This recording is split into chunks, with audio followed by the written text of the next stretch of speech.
Hello everyone, welcome to Telugu One Academy and to APPSC Group 2 Mains Polity MCQ Series discussion.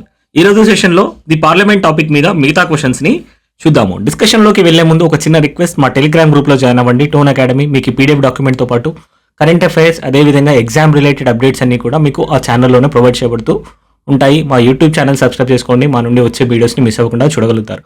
ఒకవేళ content కనుక మీకు నచ్చినట్లయితే మీ ఫ్రెండ్స్తో కూడా ఈ వీడియోస్ని షేర్ చేయండి. So let's start the discussion. Question number 1. First question for today. The Parliament exercises control over the executive through which among the following instruments? Right. So Parliament అనేది ఎగ్జిక్యూటివ్ మీద మనకి ఏం చేస్తుంది, కంట్రోల్ అనేది ఉంటుంది. పార్లమెంటరీ డెమోక్రసీ మోడల్లో executive is accountable to the parliament. So parliament అనేది ఏ instrument ద్వారా ఎగ్జిక్యూటివ్ని అకౌంటబుల్గా చేస్తుంది అని అడుగుతున్నారు. కంట్రోల్ ఓవర్ ఎగ్జిక్యూటివ్ అని అడగడం జరుగుతుంది. ఫస్ట్ వన్ వచ్చేసి calling attention motion, adjournment motion and no confidence motions. First one వచ్చేసి కాలింగ్ అటెన్షన్ మోషన్. ఇది ఎవరు చేస్తారు? A member of the parliament may call for the attention of a minister to the urgent matter of public importance. ఎవరైతే MP ఉన్నారో MP minister యొక్క అటెన్షన్ని seek చేసే అవకాశం అనేది ఉంటుంది. సో ఇది ఎంపీ ఎక్సర్సైజ్ చేయడం అనేది జరుగుతూ ఉంటుంది. So minister is required to respond to the MP in the parliament itself. So this allows MP to highlight the important issues and demand government actions. So ఇది రైట్. అడ్జర్న్మెంట్ మోషన్ మనం చాలాసార్లు ఇది వింటూ ఉంటాం. అడ్జర్న్మెంట్ మోషన్ అనేది urgent matters of public interest ఏదైతే ఉన్నదో దాన్ని డిస్కస్ చేయడానికి యూజ్ అవుతూ ఉంటుంది. రైట్. సో ఇది యూజ్ చేసినప్పుడు ఏమవుతుంది, నార్మల్ పార్లమెంటరీ ప్రొసీడింగ్స్ ఏవైతే ఉన్నాయో కంప్లీట్గా స్టాప్ చేయబడుతూ ఉంటాయి. So it is used for discussing the urgent matters of public importance by interrupting the normal proceedings of the parliament. It is an extraordinary device. It is said to be the extraordinary device. Minimum 50 members యొక్క support అనేది అవసరం. Minimum 50 members యొక్క support అనేది అవసరం ఏదైతే ఇది admit అవ్వాలి అని అంటే. అండ్ డిస్కషన్ కూడా మినిమం 2.5 hours జరగాల్సిన అవసరం అనేది ఉంటుంది. రైట్. కానీ అన్ని సబ్జెక్ట్స్ మీద వీటి గురించి జరగదు, కొన్ని రిస్ట్రిక్షన్స్ అనేది ఉంటాయి. సో మ్యాటర్ అనేది ఖచ్చితంగా డెఫినెట్ అయి ఉండాలి, ఫ్యాక్చువల్ అయి ఉండాలి and urgent of public importance అయ్యి ఉండాల్సిన అవసరం అనేది ఉంటుంది. అండ్ ఒకటే టాపిక్ని కవర్ చేయాలి. It should not cover more than one matter. అదేవిధంగా మ్యాటర్ ఆఫ్ రీసెంట్ అక్కరెన్స్ అయ్యి ఉండాలి, రీసెంట్గా జరిగింది ఉండాలి. ఎప్పుడో పాతగా జరిగిన దాని గురించి ఇప్పుడు డిస్కస్ చేస్తామంటే ఒప్పుకునే ప్రసక్తి ఉండదు. అదేవిధంగా క్వశ్చన్ ఆఫ్ ప్రివిలేజ్ని రేజ్ చేయకూడదు. ఈ టైంలో ఏదైతే ప్రివిలేజెస్ ఉంటాయో పార్లమెంట్కి, ఆ ప్రివిలేజెస్ రిలేటెడ్ మ్యాటర్ అనేది అడ్జర్న్మెంట్ మోషన్లో డిస్కస్ చేయకూడదు. రైట్. సో అదేవిధంగా ఏదైతే ఆల్రెడీ డిస్కస్ చేసిన టాపిక్ ఏదైతే ఉందో ఆ టాపిక్ని సేమ్ టాపిక్ మీద మళ్ళీ కూడా డిస్కషన్ అనేవి పెట్టకూడదు.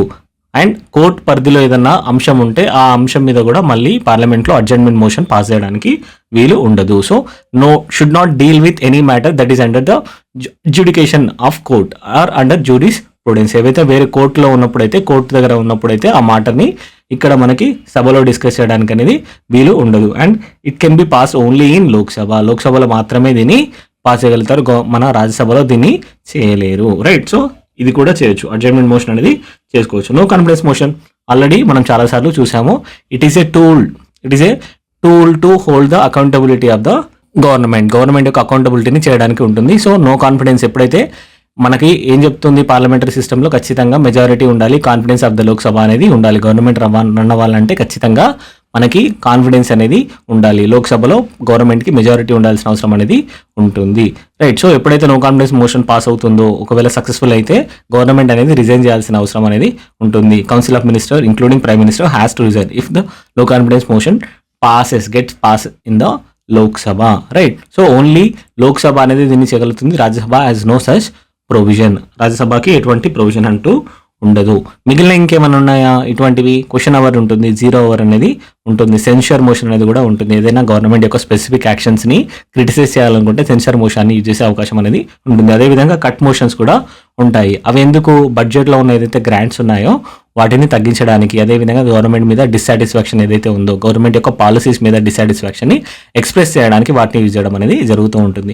Question hour, 0 hour, censure motion, అదేవిధంగా కట్ మోషన్, ఇటువంటి టూల్స్ కూడా ఎగ్జిక్యూటివ్ యొక్క అకౌంటబిలిటీని ఎన్షూర్ చేయడానికి యూజ్ అవుతూ ఉంటాయి. సో ఆన్సర్ వచ్చేసి D all of the above. Next question ఏమడుతున్నారు? Consider the following statements. No tax can be levied or collected except under the authority and with the approval of the president.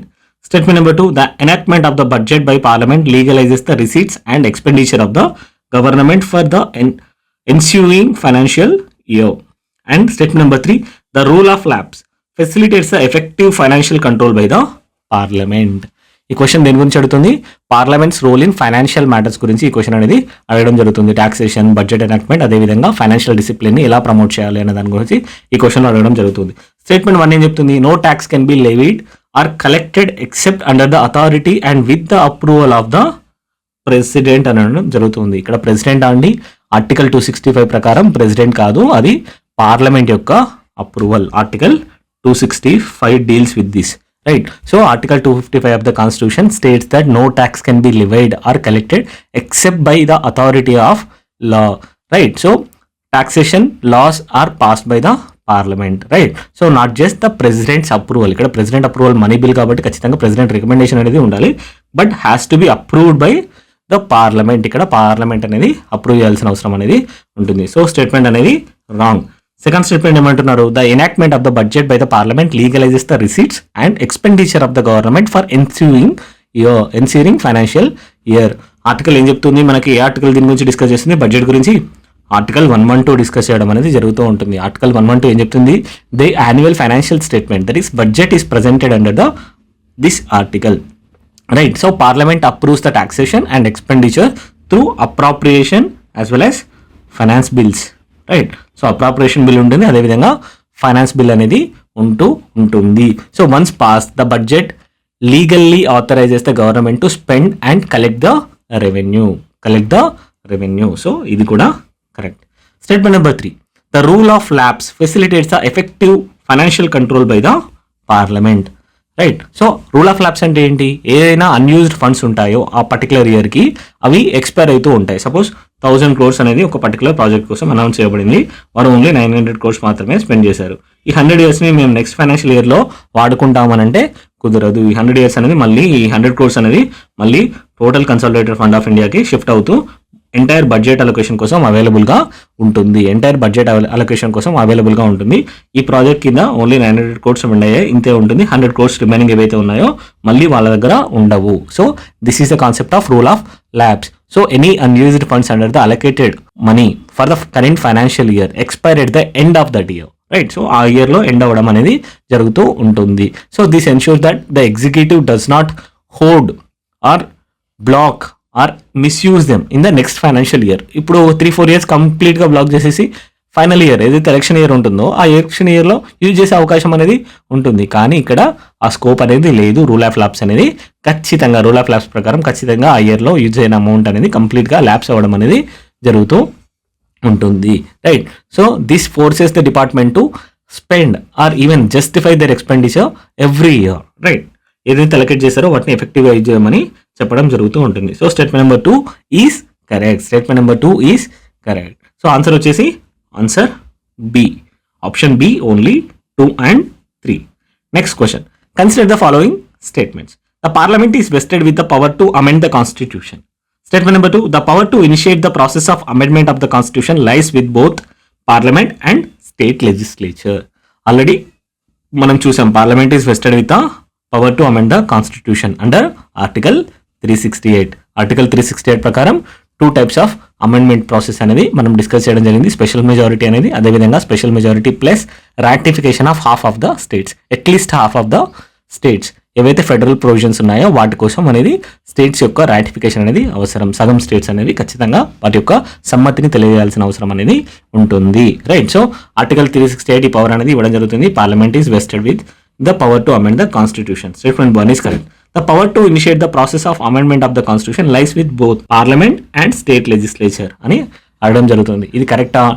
No, only parliament has the exclusive power to initiate the constitutional amendment. Parliament మాత్రమే initiate చేసే power అనేది ఉంది. State legislatures can not initiate an amendment, but they must approve certain types of amendments. They can participate in the amendment process in case of federal provisions, right? So federal ప్రొవిజన్స్ని change చేస్తున్నప్పుడు amendment ప్రాసెస్లో participate చేసే అవకాశం అనేది వస్తుంది, కానీ వాటి నుండి ఎటువంటి ఇనిషియేషన్ అనేది చేయబడదు. ఎందుకు అని అంటే ఫెడరల్ ప్రొవిజన్స్ అనేవి చేంజ్ చేస్తున్నప్పుడు హాఫ్ ఆఫ్ ద స్టేట్స్ యొక్క రాటిఫికేషన్ అనేది అవసరం. ఆ టైంలో అవి రెజల్యూషన్ పాస్ చేయడం ద్వారా పార్టిసిపేట్ చేసే అవకాశం అనేది ఉంటుంది, కానీ ఇనిషియేట్ చేసే అవకాశం అనేది ఎట్టి పరిస్థితుల్లో ఉండవు. ఏవి federal provisions? Election of the president, high court, supreme court, 7th schedule, even article 368 itself, ఏమన్నా ఆర్టికల్ 368 కూడా అమెండ్మెంట్ పాస్ చేయాలన్నా కూడా that require ratification by at least half of the state legislatures. So statement 2 is incorrect. Answer వచ్చేసి A, option A only 1. Option A only 1. So next question, consider the following statements. The parliament can impeach the president for violation of the constitution. Statement number 2, the parliament can recommend the removal of high court judges and the supreme court to the prime minister, and the parliament has the power to punish its members or outsiders for the breach of its privileges or its contempt. So దీంట్లో ఏమడగడం జరుగుతుంది, parliament యొక్క power related to impeachment, judicial removal, అదేవిధంగా privilege enforcements, వాడు ఏవైతే privileges ఉన్నాయో వాటి యొక్క enforcement related ఇది క్వశ్చన్ అడగడం జరుగుతుంది. సో ఫస్ట్ స్టేట్మెంట్ 1 ఏంటి, parliament can impeach the president for violation of the constitution. Right, violation of the constitution అనేది ఎక్కడ మనకు డిఫైన్ చేయలేదు, మనం ఆల్రెడీ ప్రీవియస్ సెషన్లో ఈ క్వశ్చన్ ని డిస్కస్ చేయడం అనేది జరిగింది. So it can impeach. Article number ఎంత, ఆర్టికల్ నెంబర్ వచ్చేసి 61. Right, so article 61 provides for the impeachment of the president for the violation of the constitution. The impeachment process is initiated either houses, A house లో అయినా initiate చేయొచ్చు, but must be pass with 2/3 of the total membership of the both houses. Right, ఏదైతే investigation ఉందో ఆ investigation జరిగిన తర్వాత special majority అనేది pass చేయాల్సిన అవసరం అనేది ఉంటుంది. స్టేట్మెంట్ నెంబర్ 2 ఏం చెప్తుంది, parliament can recommend the removal of judges of high courts and the supreme courts to the prime minister. Prime మినిస్టర్కి రికమెండ్ చేయడం అనేది జరుగుతుంది అని చెప్పడం జరుగుతుంది. Article 124 in case of supreme court, అదేవిధంగా హైకోర్టు జడ్జెస్కి అయితే ఆర్టికల్ 217(1) దీని గురించి డిస్కస్ చేయడం అనేది జరుగుతూ ఉంటుంది. ఆర్టికల్ నెంబర్స్ అనేవి, the process is initiated by the parliament and requires 2/3 of the majority in both the houses. 2/3 of the majority in the both the houses. Right. The president removes the judges after parliament's recommendation. Parliament యొక్క recommendation తర్వాత president remove చేయడం అనేది జరుగుతూ ఉంటుంది. So statement అనేది incorrect. Statement number 3, the parliament has the power to punish its members or outsiders for the breach of its privileges or its contempt. Statement అనేది correct.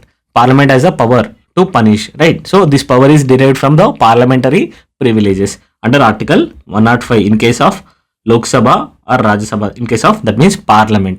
Article 194 in case of state legislative assemblies, right? So state legislative assemblies or state legislatures అని అనే అవకాశం అనేది ఉంటుంది. ఒకవేళ council ఉన్నట్లయితే అక్కడ కూడా అప్లికబుల్గా అవుతూ ఉంటుంది. సో 105 అనేది లోక్సభ, రాజ్యసభ, పార్లమెంట్ గురించి డిస్కస్ చేయడం అనేది జరుగుతూ ఉంటుంది. సో పార్లమెంటరీ ప్రివిలేజెస్ అనేవి ఉంటాయి, అవి కూడా important topic, right? So statement అనేది కరెక్ట్. ఆన్సర్ వచ్చేసి option C, 1 and 3 is a right answer. So next question, which of the following factors are responsible for the ineffectiveness of a parliamentary control? Parliamentary control అనేది మనం already చూసాం కదా. Parliamentary control అనేది ఎందుకు ఇన్ఎఫెక్టివ్గా ఉంటుంది అని అడగడం జరుగుతూ ఉంటుంది. So lack of time and expertise to control the administration. Statement number 2, the parliament is too large and unmanageable to be effective. Statement number 3, the growth of delegated legislation. Right, so statement number 1 ఏం చెప్తుంది, lack of time and expertise గురించి చెప్తుంది. See, parliament has the limited time for detailed discussion on the government policies, administration, even expenditures. ఏవైతే చేస్తున్నారో అంత detailing time అనేది ఉండడం లేదు. మనం చూస్తున్నాం రెగ్యులర్గా డిస్ట్రప్షన్ జరుగుతూ ఉంటాయి, అడ్జర్న్మెంట్స్ జరుగుతూ ఉండడం అనేది జరుగుతూ ఉంటుంది. అదేవిధంగా many members lakh the expertise in technical and financial matters, right? So capital expenditure, revenue expenditure అంటే మనం చదివే వాళ్ళమే చాలా కన్ఫ్యూజ్ అవుతూ రెగ్యులర్గా చూస్తూ ఉంటాం వాటిని. So it may not be expected from our MPs, ఎందుకంటే చాలా మ్యాటర్స్ని హ్యాండిల్ చేయాల్సిన అవసరం అనేది ఉంటుంది. రెగ్యులర్గా ఎవరైతే అందులో డిగ్రీ హోల్డర్స్ ఆర్ ఎక్స్పర్టీస్ ఉంటారో వారు మాత్రమే డీల్ చేసే అవకాశం అనేది ఉంటుంది. So many members lakh the legal expertise and technical expertise in the financial matter. So making the scrutiny of the executive is less effective. So దీనివల్ల దాని స్క్రూటినీ అనేది చాలా లెస్ ఎఫెక్టివ్ అనేది జరుగుతూ ఉంటుంది. అదేవిధంగా లెజిస్లేషన్ అనేది చాలా పెద్దగా జరుగుతుంది. బడ్జెటరీ డిస్కషన్స్, బడ్జెట్ అనేది చాలా ఎక్కువగా ఉంటుంది. ఓన్లీ కర్జరీ ఎగ్జామినేషన్స్, ఓన్లీ పైన ఎగ్జామినేషన్ వరకే చేయడం అనేది జరుగుతుంది. ఇన్ డెప్త్ అనాలిసిస్ అనేది చాలా తక్కువగా జరుగుతూ ఉంది, రైట్? సో స్టేట్మెంట్ 1 అనేది correct. Parliament is two large and unmanageable to be effective. ఇందాకే చూసాం కదా, పార్లమెంట్ అనేది చాలా ఎక్కువగా ఉంటుంది. మెంబర్స్ ఎంతమంది ఉన్నారు, 545 ఉంటారు, 245 ఉంటారు. సో ఎఫెక్టివ్ డిబేట్ అనేది చాలా కష్టంగా ఉంటుంది. మ్యాటర్స్ చాలా పొలిటిసైజ్ అయ్యే అవకాశం అనేది ఉంటుంది. ఇదే విధంగా పార్టీ విప్ ఉంటుంది, పార్టీ డిసిప్లిన్స్ అనేవి కూడా ఒక్కొక్కసారి రిస్ట్రిక్ట్ చేయడం అనేది జరుగుతుంది. ఇండిపెండెంట్ స్క్రూటినీ చేయలేకపోవడం అనేది జరుగుతుంది. సో చాలాసార్లు కన్ఫ్యూజన్ అనేది వస్తుంది, డిస్ట్రప్షన్స్ అనేది రావడం జరుగుతుంది. ఒక్కొక్కసారి ఫోకస్డ్ డిస్కషన్స్ కూడా జరగడం లేదు. సో స్టేట్మెంట్ నెంబర్ 2 ఈజ్ కూడా కరెక్ట్. స్టేట్మెంట్ నెంబర్ 3 ఏం చెప్తుంది? Delegated legislation. డెలిగేటెడ్ లెజిస్లేషన్ అంటే ఏంటి? ఏవైతే ఎగ్జిక్యూటివ్ ఏజెన్సీస్ ఉన్నాయో లైక్ మినిస్టర్స్ డిపార్ట్మెంట్స్ ఏవైతే ఉన్నాయో అవి రూల్స్ని ఫ్రేమ్ చేయడం అనేది జరుగుతుంది. లాని పార్లమెంట్ ద్వారా వాళ్ళు మినిస్ట్రీ ఫ్రేమ్ చేస్తారు. మళ్ళీ తర్వాత లోపల వెళ్ళిన తర్వాత డీటెయిల్ డిస్కషన్ ఏదైతే ఉందో, డీటెయిల్ రూల్స్ అండ్ రెగ్యులేషన్స్ ఏవైతే ఉంటాయో వాటన్నింటినీ మళ్ళీ departments and concern departments and మినిస్ట్రీసే ఫ్రేమ్ చేసుకోవడం అనేది జరుగుతూ ఉంటుంది. సో ఎందుకోసం ఇవి ఆ లాలో ఉండడం అనేది, లాని ఇంప్లిమెంట్ చేయడం కోసం వీటిని తీసుకురావడం అనేది జరుగుతూ ఉంటుంది. సో పార్లమెంట్కి టైం అనేది తక్కువగా ఉంటుంది to scrutinise these rules, right. So excessive executive discretion అనేది ఇవ్వడం అనేది జరుగుతూ ఉంటుంది. సో ఎప్పుడైనా పార్లమెంట్ అనేది ఆ డీటెయిలింగ్గా ఆ రూల్స్ని డిస్కస్ చేయట్లేదు అనుకోండి, ఎగ్జిక్యూటివ్కి డిస్క్రిషన్ అనేది రావడం జరుగుతుంది. ఎగ్జిక్యూటివ్ అనేది ఆ రూల్స్ని వారికి నచ్చినట్టు ఫ్రేమ్ చేసుకునే అవకాశం అనేది ఉంటుంది. So this weakens the parliamentary oversight అనేది వీక్ అవుతూ ఉంటుంది. సో మెనీ టైమ్స్ ఏం జరుగుతుంది? గవర్నమెంట్ ఆర్డర్స్, జీవోస్ని ఇష్యూ చేయడం ద్వారా, ఎగ్జిక్యూటివ్ ఆర్డర్స్ని పాస్ చేయడం ద్వారా మాత్రమే వారి యొక్క యాక్టివిటీస్ని జరపడం అనేది జరుగుతూ ఉంటుంది. Rather than direct parliament legislation కాకుండా ఏదైతే గవర్నమెంట్ ఉందో వాటి యొక్క ఆర్డర్స్, జీవోస్ని పాస్ చేసుకొని చాలా వరకు గవర్నెన్స్ అనేది నడిపించడం అనేది జరుగుతుంది. అవన్నీ కూడా పార్లమెంట్ యొక్క పరిధిలోకి రావడం లేదు. సో ఇది కూడా కరెక్ట్. ఆన్సర్ వచ్చేసి option D, all of the above. Option D, all of the above. So next question. In which among the following circumstances does the Rajya Sabha enjoy equal status with the Lok Sabha? So question దేని గురించి అడుగుతుంది? The question is examining the circumstances or situation where the Rajya Sabha enjoys equal status with Lok Sabha. లోక్సభకి రాజ్యసభకి equal status అనేది ఎప్పుడు ఉందని అడగడం జరుగుతూ ఉంది. Statement number 1, introduction and passage of the constitutional amendment bills. Statement number 2, election and impeachment of the president. Statement number 3, the approval of the proclamation of all 3 types of emergencies by the president, right. So ఏ టైంలో equal powers అనేవి ఉన్నాయి అని అడగడం జరుగుతూ ఉంది, right. So first one, introduction and passage of the constitutional amendment bills. ఇందాకే చూసాం ఆర్టికల్ 368 కింద కాన్స్టిట్యూషనల్ అమెండ్మెంట్ బిల్ని రాజ్యసభలో ప్రవేశపెట్టచ్చు, లేదంటే లోక్సభలో కూడా ప్రవేశపెట్టే అవకాశం అనేది ఉంది. కానీ 2 హౌసెస్లో స్పెషల్ మెజారిటీతో సపరేట్గా పాస్ అవ్వాల్సిన అవసరం అనేది ఉంటుంది. జాయింట్ సిట్టింగ్ అనేది ఉండదు, right. So Rajya Sabha can not B bypass in this process. So Rajya Sabha has equal status with the Lok Sabha in this regard. Constitutional amendment bills సంబంధించినంత వరకు రాజ్యసభకి లోక్సభకి ఉన్న ఈక్వల్ స్టేటస్ అనేది ఉండడం జరిగింది. సో ఆప్షన్ 1 అనేది, స్టేట్మెంట్ నెంబర్ 1 అనేది correct. Statement number 2, election and impeachment of the president. Election ఏ విధంగా జరుగుతుంది? The president is elected by an electoral college consisting of elected members of both the houses of parliament. అదేవిధంగా state legislative assemblies, both పార్లమెంట్లో ఉన్న వాళ్ళు ఎవరైతే ఉన్నారో లోక్సభలో రాజ్యసభలో ఇద్దరు తీసుకోబడుతూ ఉంటారు పరిగణలోకి. సో ఆర్టికల్ 54 అనేది దీని గురించి డిస్కస్ చేయడం అనేది జరుగుతుంది. ఇంపీచ్మెంట్ ప్రాసెస్కి ఆల్రెడీ చూసాం, ఆర్టికల్ 61 అనేది దీన్ని డీల్ చేయడం అనేది జరుగుతూ ఉంది. So both the houses participate equally in the both the process. Impeachment ప్రాసెస్లో అదేవిధంగా ఎలక్షన్ ప్రాసెస్లో ఈక్వల్గా పార్టిసిపేట్ చేయడం అనేది జరుగుతూ ఉంది. So they have equal powers. So statement number 2 కూడా correct. Approval of the proclamation of all 3 types of emergencies by the president. All 3 types of emergencies, that is national emergency under article 352, right. So అదేవిధంగా president rule ఏదైతే మనం అంటామో, president rule వచ్చేసి article 356, అదేవిధంగా financial emergency article 360. So అన్నింటినీ కూడా both the houses pass చేయాల్సిన అవసరం అనేది ఉంటుంది. Both the houses time frame అనేది కూడా ఇవ్వడం జరిగింది. విత్ ఇన్ ద టైం ఫ్రేమ్లో పాస్ చేయాల్సిన అవసరం అనేది ఉంటుంది, right. So all these require the approval of both Lok Sabha as well as Rajya Sabha with in the stipulated time. National emergency అయితే 1 month లోపల, మిగిలిన 2 months లోపల అప్రూవ్ చేయాల్సిన అవసరం అనేది ఉంటుంది. సో ఇక్కడ కూడా Rajya Sabha has an equal say in these approval process. రాజ్యసభకి అప్రూవల్ ప్రాసెస్లో ఈక్వల్ పవర్ అనేది ఉంది. సో ఇక్కడ గుర్తుపెట్టుకోండి, అప్రూవల్ ప్రాసెస్లో ఈక్వల్ అనేది ఉండడం చూస్తూ ఉన్నాము. సో ఆన్సర్ వచ్చేసి correct answer option D, all of the above. Option D, all of the above. ఇవే కాకుండా ఇంకెక్కడ ఉన్నాయి? ఆర్డినరీ లెజిస్లేచర్, ఏదైతే నార్మల్ ఆర్డినరీ లెజిస్లేచర్ ఉంటుందో ఆ టైంలో కూడా both Rajya Sabha has an equal power in introducing and passing the bill. ఒకవేళ డెడ్ లాక్ వచ్చినట్టయితే జాయింట్ సిట్టింగ్ కూడా వెళ్ళే అవకాశం అనేది ఉంటుంది, రైట్. అదేవిధంగా finance bills of category 2, finance bills involving expenditure from the consolidated fund of India. Money bills and finance bills 1 అనేది మాత్రం లోక్సభలో ఇంట్రడ్యూస్ చేయొచ్చు. ఫైనాన్స్ బిల్ ఆఫ్ టైప్ 2 ఏదైతే ఉందో దాన్ని రాజ్యసభలో కూడా ఇంట్రడ్యూస్ చేసే అవకాశం అనేది ఉంటుంది. దానికి స్పెషల్ కండిషన్ ఏంటి? ప్రెసిడెంట్ యొక్క రికమెండేషన్ అనేది మస్ట్. అదేవిధంగా election and removal of the vice president. మనం ఆల్రెడీ చూసాం వైస్ ప్రెసిడెంట్ యొక్క రిమూవల్ ఏ ఆర్టికల్ ద్వారా చేస్తారు? ఆర్టికల్ 66 ద్వారా చేయడం అనేది జరుగుతూ ఉంటుంది. కానీ ఇక్కడ రాజ్యసభకి కొంచెం ఎడ్జ్ కూడా ఉంటుంది. రెజల్యూషన్ ఏదైతే ఉందో ఆ రెజల్యూషన్ అనేది రాజ్యసభలో ఇనిషియేట్ చేయాలి అండ్ ఎఫెక్టివ్ మెజారిటీ ద్వారా పాస్ చేయాల్సిన అవసరం అనేది ఉంటుంది.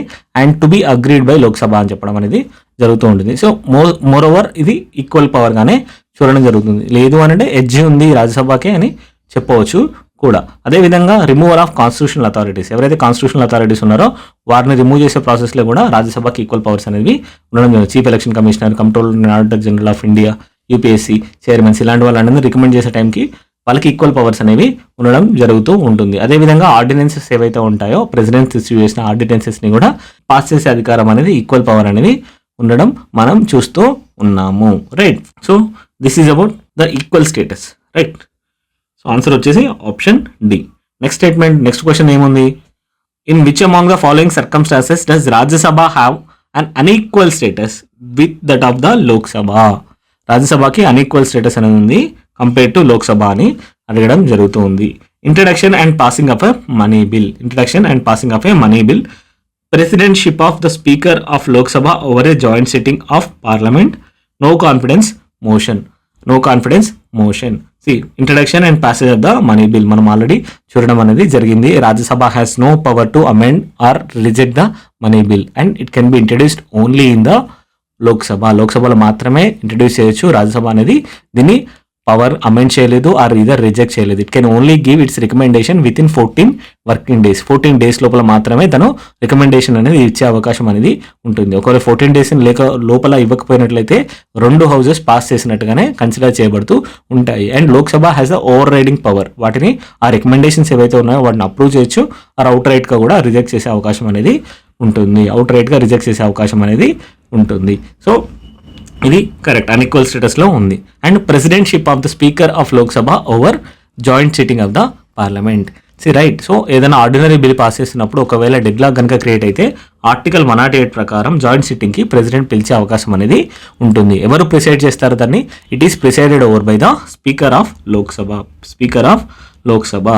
రైట్. సో అందువల్లనే ఇక్కడ ఎప్పుడైనా కూడా అన్ఈక్వల్ స్టేటస్ అనేది ఉంది అని చెప్పడం అనేది జరుగుతూ ఉంటుంది. సో ఇది కూడా రైట్. ఎప్పుడైనా కూడా లోక్సభలో ఎక్కువ మెంబర్స్ అనేది ఉండడం జరుగుతుంది. సో లోక్సభ ఏవైతే ఒపీనియన్ ఉందో అదే డామినేట్ చేసే అవకాశం అనేది ఉంటుంది. నో కాన్ఫిడెన్స్ మోషన్లో ఏముంది? నో కాన్ఫిడెన్స్ మోషన్ ఆల్రెడీ చూసాం. నో కాన్ఫిడెన్స్ మోషన్ అనేది it has to be introduced only in the లోక్సభలో మాత్రమే ఇంట్రడ్యూస్ చేసే పవర్ అనేది ఉంటుంది. అదేవిధంగా Rajya Sabha has no role in passing the no confidence motion. If it is passed in the Lok Sabha, entire council of ministers including prime minister has to resign. Right. So ఇక్కడ ఖచ్చితంగా inferior గానే ఉంది. సో అన్ఈక్వల్ స్టేటస్ గానే ఉంది Lok Sabha.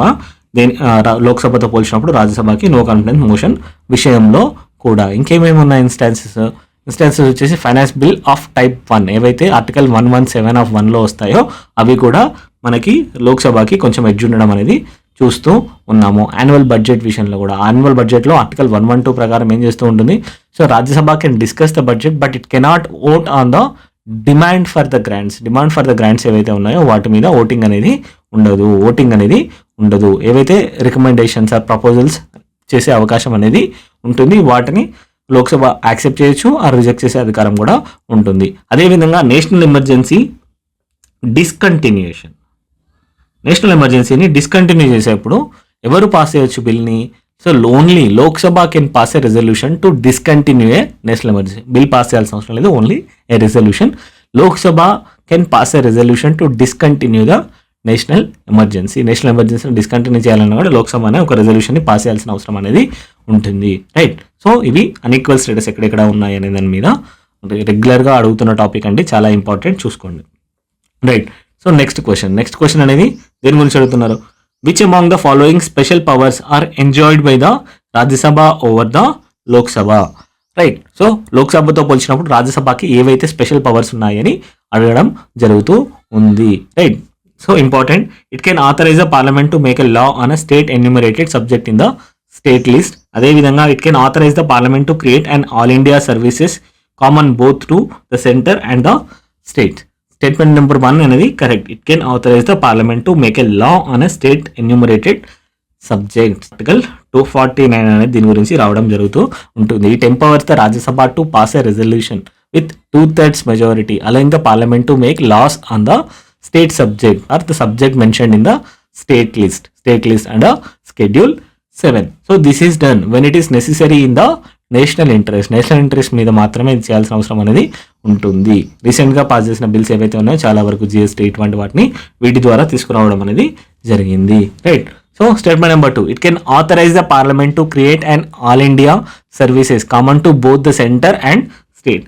Article వచ్చేసి article 312 దీని గురించి discuss చేయడం అనేది జరుగుతూ ఉంటుంది. It empowers the Rajya Sabha to pass a resolution again by 2/3 majority enabling the parliament to create a new all India services. Right.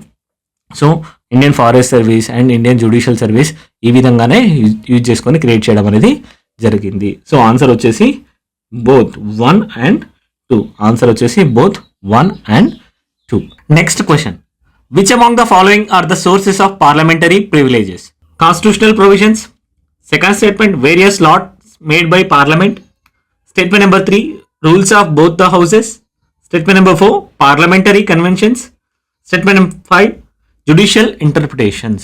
ఇక్కడ మనం దేని గురించి అడుగుతున్నారు క్వశ్చన్ వచ్చేసి పార్లమెంటరీ ప్రివిలేజెస్ యొక్క సోర్సెస్ గురించి అడగడం అనేది జరుగుతూ ఉంది. రైట్. సో పార్లమెంటరీ ప్రివిలేజెస్ ఏంటి? They grant special rights and immunities to the members of parliament or MLAs ఎవరైతే ఉన్నారో వారి యొక్క ఫంక్షన్స్ని ఎఫెక్టివ్గా చేయడానికి కొన్ని స్పెషల్ రైట్స్ని అదేవిధంగా కొన్ని ఇమ్యూనిటీస్ని ఇవ్వడం అనేది జరిగింది. మనకు వాటి యొక్క సోర్సెస్ని అడగడం జరుగుతూ ఉంది. కాన్స్టిట్యూషనల్ ప్రొవిజన్స్ అని మెన్షన్ చేస్తున్నారు. ఇందాకే చూసాం మనం article 105 in case of members of parliament and article 194 state legislatures గురించి డీల్ చేయడం అనేది జరుగుతూ ఉంటుంది. ఏమేం చేస్తుంది? This provide the freedom of speech in the parliament again the immunity from the legal proceedings from anything that is said in the parliament. ఏదైనా పార్లమెంట్లో ఏదైనా చెప్పిన దానికి లీగల్ ప్రొసీడింగ్స్లోకి వాళ్ళు బైండ్ అవ్వాల్సిన అవసరం అనేది ఉండదు. రైట్. సో కాన్స్టిట్యూషనల్ ప్రొవిజన్స్ అనేది కరెక్ట్. ఆర్టికల్ 105 అదేవిధంగా ఆర్టికల్ 194 అనేది దీని గురించి డీల్ చేయడం అనేది జరుగుతూ ఉంది. అదేవిధంగా various laws made by the parliament. Right. Parliament has enacted various laws. Right. ఏవైనా లాస్ ఏవైతే ఉన్నాయో ఆ లాస్లో కూడా కొన్ని ప్రివిలేజెస్ అనేవి మెన్షన్ చేయడం జరిగింది. ఎగ్జాంపుల్ వచ్చేసి parliamentary proceedings protection of public act అనేది తీసుకురావడం జరిగింది. Parliamentary proceedings protection of publication act ని తీసుకురావడం అనేది జరిగింది. ఎప్పుడు తీసుకొచ్చారు దీన్ని? 1977లో తీసుకురావడం అనేది జరిగింది. Right. So it protected the publication of parliamentary debates. Right. So laws కూడా ఇన్కార్పొరేట్ అవ్వడం జరుగుతూ ఉంటుంది. అదేవిధంగా rules of both the houses ఏవైతే రూల్స్ ఉన్నాయో ప్రతి ఒక్క హౌస్కి అవి కూడా ఈ ప్రివిలేజెస్ని రెగ్యులేట్ చేయడం అనేది జరుగుతూ ఉంటుంది. ఈ ప్రివిలేజెస్ని గ్రాంట్ చేయడం అనేది జరుగుతూ ఉంటుంది. And parliamentary conventions. Of course parliamentary conventions అనేవి ఈ కన్వెన్షన్ మెయిన్గా సోర్స్గా ఉండడం అనేది జరిగింది. ఇప్పటి వరకు ఒక కోడిఫికేషన్ అంటూ జరగలేదు. ఒక సింగిల్ డాక్యుమెంట్లో కోడిఫికేషన్ అనేది జరగలేదు. ఏవైతే ప్రివిలేజెస్ అనేది పార్లమెంటరీ సిస్టమ్స్లో వాడుతున్నారో వాటన్నింటినీ మనం ఇక్కడ యూజ్ చేయడం అనేది జరుగుతుంది. అఫ్ కోర్స్ పార్లమెంటరీ కన్వెన్షన్స్ కూడా రైట్ ఆన్సర్. అదేవిధంగా జుడిషియల్ ఇంటర్ప్రిటేషన్స్. జుడిషియరీ అనేది టైం టు టైం అనేది వేరియస్ ఈ ప్రివిలేజెస్ని ఇంటర్ప్రిట్ చేయడం అనేది జరిగింది. సో కొన్నింటి దగ్గర నో చెప్పడం జరిగింది, కొన్నింటికి ఎస్ చెప్పడం అనేది జరిగింది. సో క్లియర్గా జుడిషియల్ కేసెస్ ఏవైతే ఉన్నాయో అవి కూడా ఒక సోర్స్ లాగా యాక్ట్ చేయడం అనేది జరుగుతూ ఉంటుంది. రైట్. సో అవి కూడా జరుగుతూ ఉంటుంది. ఆన్సర్ వచ్చేసి all of the above. D all of the above. Right. So next question దేని గురించి అడుగుతున్నారు? నెక్స్ట్ క్వశ్చన్ వచ్చేసి కమిటీ ఆన్ పబ్లిక్ అండర్టేకింగ్ గురించి అడగడం అనేది జరుగుతూ ఉంది. కమిటీ ఆన్ పబ్లిక్ అండర్టేకింగ్ గురించి అడగడం జరుగుతూ ఉంది. Right. So consider the following statements regarding the committee on public undertaking. The chairman of the committee is appointed by the chairman of the Rajya Sabha. It has no authority to exam the reports of CAG. A minister cannot be appointed as a member of the committee. Right. So it's a parliamentary committee responsible for examining the function of the public sector units ఏవైతే ఉన్నాయో వాటిని examine చేయడానికి దీనికి authority అనేది ఇవ్వడం అనేది జరిగింది. Responsibility అనేది ఇవ్వడం అనేది జరిగింది. ఎందుకోసం? దీనికి ఏదైతే ఎఫిషియెంట్గా మేనేజ్ చేస్తున్నారా లేదా అకౌంటబిలిటీ అనేది ఎన్షూర్ చేయడం, పార్లమెంటరీ యొక్క ఓవర్సైట్ అనేది తీసుకురావడం అవసరం అనేది వీటిని తీసుకురావడం జరిగింది. రైట్. సో టోటల్ కాంపోజిషన్ ఎంతమంది ఉంటారు ఇందులో? టోటల్ వచ్చేసి 22 మెంబర్స్ అనేది ఉండడం జరుగుతూ ఉంటుంది. అందులో వచ్చేసి 15 members from Lok Sabha, again 7 members from Rajya Sabha. 15 members from Lok Sabha, 7 members from Rajya Sabha. Election ఏ విధంగా జరుగుతారు? So elected by the MPs only, ఎంపీస్తోనే ఎలక్ట్ చేయబడతారు. అదేవిధంగా ఎలక్షన్ మెథడ్ ఏ విధంగా ఉంటుంది అని అంటే proportional representation by means of single transferable vote. Proportional representation by means of single transferable vote అనేది మెకానిజంగా ఉండడం అనేది జరిగింది. ఎందుకోసం ఇది? అన్ని పార్టీస్కి ఫేర్ రిప్రజెంటేషన్ అనేది ఇవ్వడం జరుగుతుంది. ఈ మెథడ్లో తీసుకుంటే ప్రపోర్షనల్ రిప్రజెంటేషన్ తీసుకుంటే ఏ పార్టీ ఎంత మెజారిటీ ఉంది, ఎంత సంఖ్యని కలిగి ఉంది, దానికి ఈక్వల్గా ప్రపోర్షనేట్గా రిప్రజెంటేషన్ అనేది ఇవ్వడం జరుగుతూ ఉంటుంది. టర్మ్ వచ్చేసి 1 ఇయర్గా ఉంటుంది. చైర్పర్సన్ ఎవరు ఉంటారు? Chairperson is always from Lok Sabha, appointed by the speaker of the Lok Sabha, speaker of the Lok Sabha. Right. So functions ఏముంటాయి? వీరి యొక్క ఫంక్షన్స్, ప్రైమరీ ఫంక్షన్స్ ఏముంటుంది?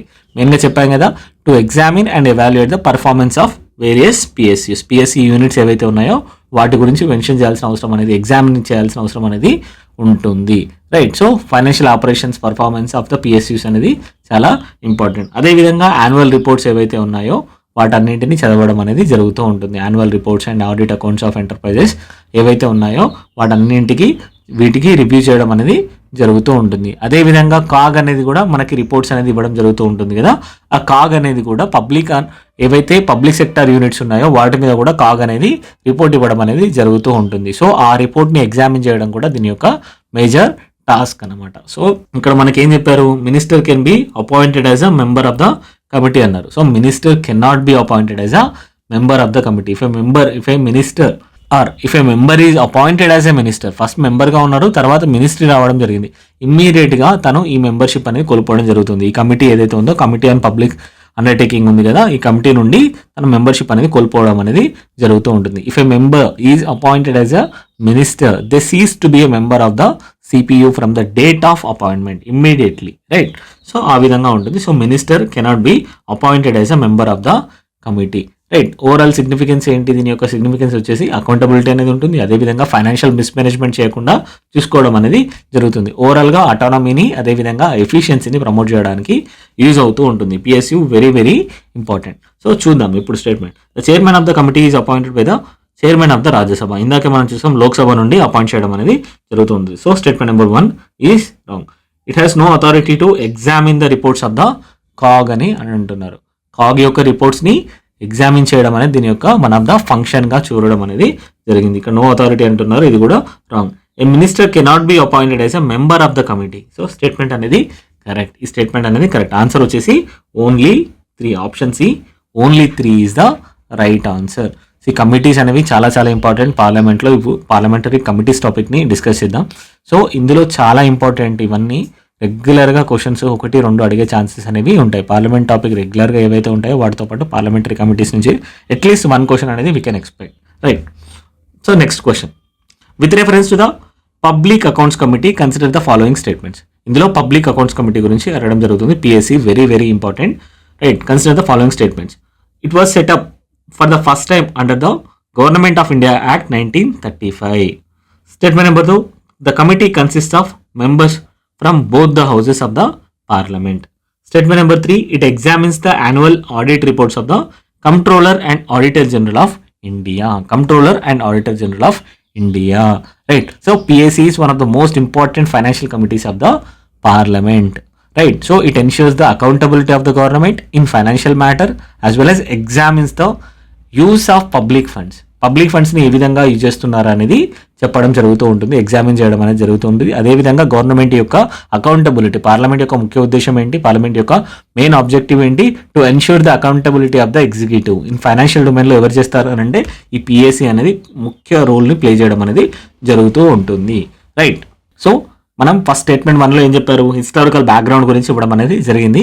It was first established in 1921లో ఎస్టాబ్లిష్ చేయడం జరిగింది. దీన్ని under government of India act 1919 ద్వారా, రైట్, 1919 ద్వారా తీసుకురావడం జరిగింది. 1921లో ఫస్ట్ టైం అనేది దీన్ని సెటప్ చేయడం, ఎస్టాబ్లిష్ చేయడం అనేది జరిగింది. అప్పటి నుండి కంటిన్యూస్గా వర్క్ అవుతూ ఉంటుంది. దీంట్లో ఎంతమంది ఉంటారు, దీంట్లో కూడా 22 మెంబర్స్ ఉండడం జరుగుతుంది. 15 మెంబర్స్ లోక్సభ నుండి వస్తారు. అదేవిధంగా రిమైనింగ్ 7 మెంబర్స్ వచ్చేసి రాజ్యసభ నుండి రావడం అనేది జరుగుతుంది. మెథడ్ ఆఫ్ ఎలక్షన్ అనేది సేమ్ ఉంటుంది. మళ్ళీ ఎవ్రీ ఇయర్ ఎన్నుకోబడతారు through proportional representation by means of single transferable vote.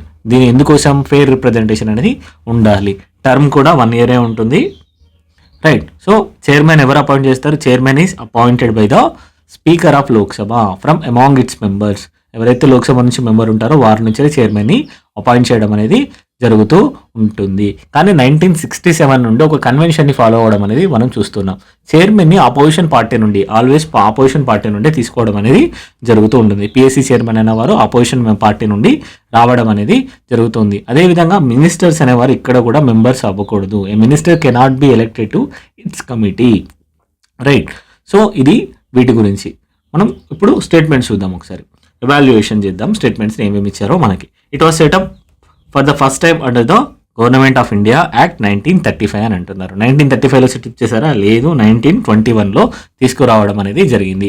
ఏవైతే మోంటాగు చెమ్స్ఫర్డ్ రిఫార్మ్స్ అని మనం చెప్తామో ఆ రిఫార్మ్స్లో భాగంగా దీన్ని ఫస్ట్ టైం ఎస్టాబ్లిష్ చేయడం అనేది జరిగింది. సో స్టేట్మెంట్ అనేది రాంగ్. సెకండ్ స్టేట్మెంట్ ఏమంటున్నారు? The committee consist of members from both the houses of parliament. So statement అనేది కరెక్ట్. 22 మెంబర్స్ ఉంటారు.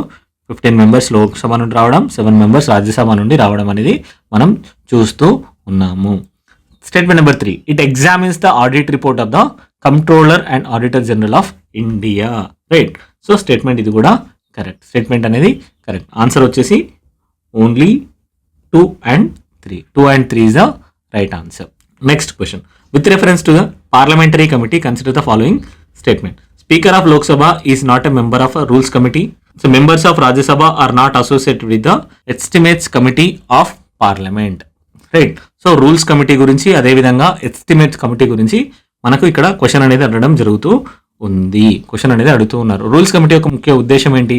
To set up the rules. ఏవైతే ఉన్నాయో అవి రూల్స్ సెటప్ చేయడానికి అది మెయిన్ ప్రైమరీ రెస్పాన్సిబిలిటీ అనేది ఇవ్వడం జరిగింది. Is responsible for examining the rules and procedure governing the conduct of business in the houses. Particular house ఏదైతే ఉందో దాన్ని ఒక రూల్స్ అనేది సెటప్ చేయడానికి, అదేవిధంగా ప్రొసీజర్ అనేది ఏ విధంగా కండక్ట్ అవ్వాలి బిజినెస్ అనేది దాన్ని సెటప్ చేయడానికి ప్రైమరీ టాస్క్ అనేది ఇవ్వడం అనేది జరిగింది. సో దాని ప్రకారం వీళ్ళు ఏవైతే చేంజెస్ కావాలో అవన్నీ చేంజెస్ తీసుకొస్తారు. అడిషన్స్ కావాలంటే అడిషన్స్ తీసుకురావడం అనేది జరుగుతూ ఉంటుంది.